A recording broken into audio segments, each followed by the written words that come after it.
Hello civil engineers, मेरा नाम है Shahzeb. I am professional estimation and costing engineer और आप सभी इंजीनियर्स के लिए कॉर्पोरेट ट्रेनर। तो आज का जो हमारा सेशन है इसमें हम कैलकुलेशन करेंगे फॉर्म वर्क फॉर स्टेयरकेस। तो इसके लिए हम देखेंगे जो हमारा जो सेक्शन दे रखा है और जो हमें आर्किटेक्चरल प्लान दे रखा है उससे हम समझेंगे कि कहाँ कहाँ पर हमारा जो है फॉर्म वर्क लगने वाला है। और यहाँ पर आपको दे रखा है जो आपका स्टेयरकेस 1 है उसका सेक्शन, और यहाँ से आप देखोगे कि आपका जो है फॉर्मवर्क कहाँ कहाँ पर लगेगा। तो सबसे पहले हम बात करते हैं कि हमारा जो फॉर्मवर्क है वो सबसे पहले हमारा लगेगा जो हमारी फ्लाइट है, फ्लाइट 1 और फ्लाइट 2 जो है उसके बॉटम पार्ट पे, यानी कि इस तरीके से हमारी फ्लाइट जा रही होगी। ठीक है, तो इस तरीके से जो आपकी फ्लाइट है जो इंक्लाइन डायरेक्शन में, तो इसके बॉटम पे लगेगा, यानी कि नीचे से लगेगा। तो इसके लिए आपको क्या करना है, सिंपली यहाँ पर आपको इसकी लेंथ लेनी है और इसकी ब्रेथ से आपको मल्टीप्लाई कर देना है। जिस तरीके से आपका स्लैब का फॉर्मवर्क निकल रहा है उसी तरीके से यहाँ पर इसका फॉर्मवर्क आपका निकलेगा। ठीक है, जिस तरीके से आपका स्लैब का फॉर्मवर्क निकल रहा है उसी तरीके से यहाँ पर निकलेगा इसका। तो आपका जो फ्लाइट की जो लंबाई है, जो इंक्लाइन आपकी जो लेंथ है, उसको आप उसकी चौड़ाई से मल्टीप्लाई करोगे।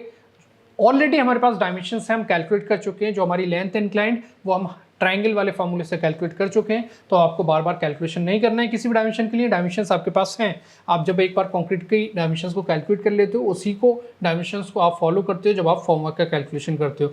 तो इंक्लाइन लेंथ हमारे पास है, चौड़ाई हमारे पास है, दोनों को मल्टीप्लाई करेंगे तो इसका हमें फॉर्मवर्क मिल जाएगा। इसी तरीके से आपकी जो है दूसरी फ्लाइट जा रही होगी, और दूसरी फ्लाइट जो है वो भी आपकी इस तरीके से जा रही है यहाँ पर। ठीक है, दूसरी फ्लाइट ऐसे जाएगी आपकी, और दूसरी फ्लाइट के लिए भी आपको कुछ नहीं करना है। इसके लिए भी आपको जो है यहाँ पर इसकी लंबाई और चौड़ाई को मल्टीप्लाई कर देना है। यहाँ पर हमने इसकी जो लेंथ है वो हमने ले ली, इसकी लेंथ, और इसकी जो चौड़ाई है उसको हमने मल्टीप्लाई कर दिया, तो आपकी दूसरी फ्लाइट के बॉटम में लग गया। अभी हम साइड की बात नहीं कर रहे हैं, साइड हम बाद में निकालेंगे। इसके बाद आपकी जो तीसरी यानी कि आपकी फ्लाइट नहीं है, फ्लाइट आपकी दो हो गई। स्टेयरकेस 1 में आपकी दो ही फ्लाइट है, दोनों को हो गया। इसके बाद आपकी जो है लैंडिंग होगी, तो लैंडिंग में भी आपका जो है सिर्फ बॉटम में लगेगा। तो लैंडिंग की जो लेंथ है वो हम लेंगे और लैंडिंग की जो चौड़ाई है उसको हम लेंगे, दोनों को मल्टीप्लाई कर देंगे तो बॉटम पार्ट हमारा निकल जाएगा। अब अगर हम यहाँ पर स्टेप्स की बात करें तो स्टेप्स जो है हमारे ब्रिक वर्क के हैं, जिसमें आपको कोई फॉर्मवर्क की ज़रूरत नहीं है। ब्रिक वर्क में आपको फॉर्मवर्क नहीं लगेगा, आपके इजीली स्टेप्स बन जाएंगे।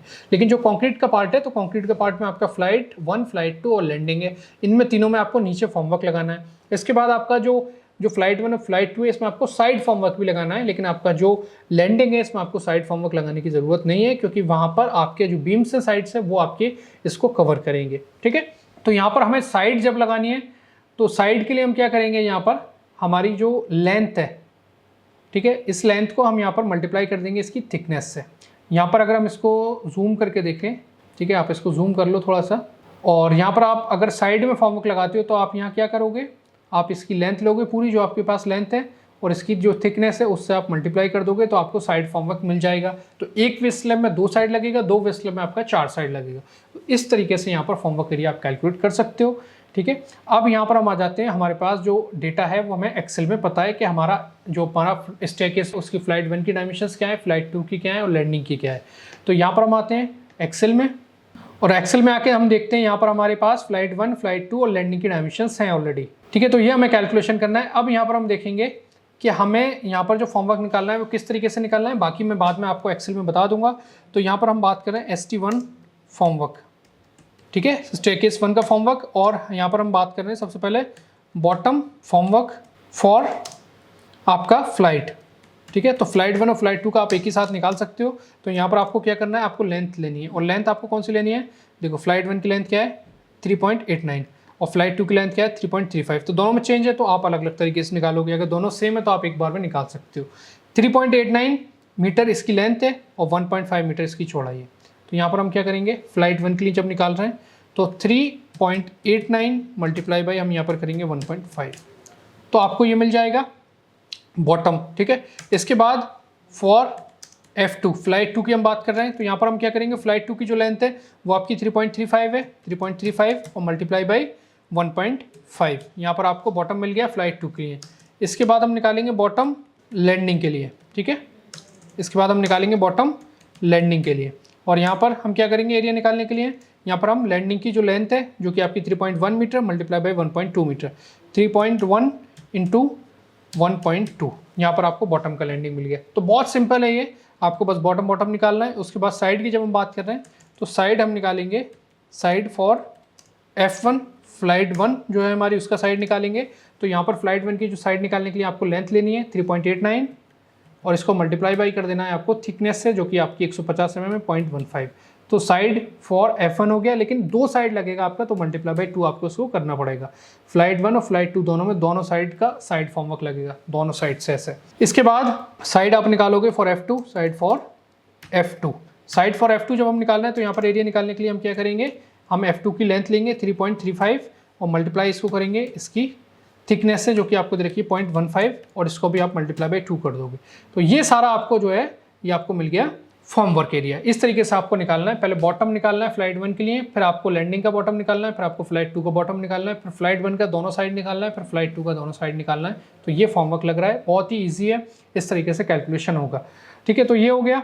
इसके बाद तो इसी फॉर्मेट में आप इसको कैलकुलेट कर सकते हो। इसके बाद अगर हम बात करें यहाँ पर तो हमारा स्टेयरकेस 2 है, तो इसमें हम देखेंगे कि हमारा फ्लाइट 1 है, फिर हमारा एक्स्ट्रा स्लैब इन स्टेयरकेस है, फ्लाइट 2 और लैंडिंग है। तो यहाँ पर इनके लिए हम निकालेंगे बॉटम और फ्लाइट 1 फ्लाइट 2 के लिए हम निकालेंगे साइड। लैंडिंग के लिए साइड हम नहीं निकाल रहे हैं क्योंकि वो हमारे बीम से कवर हो जाता है।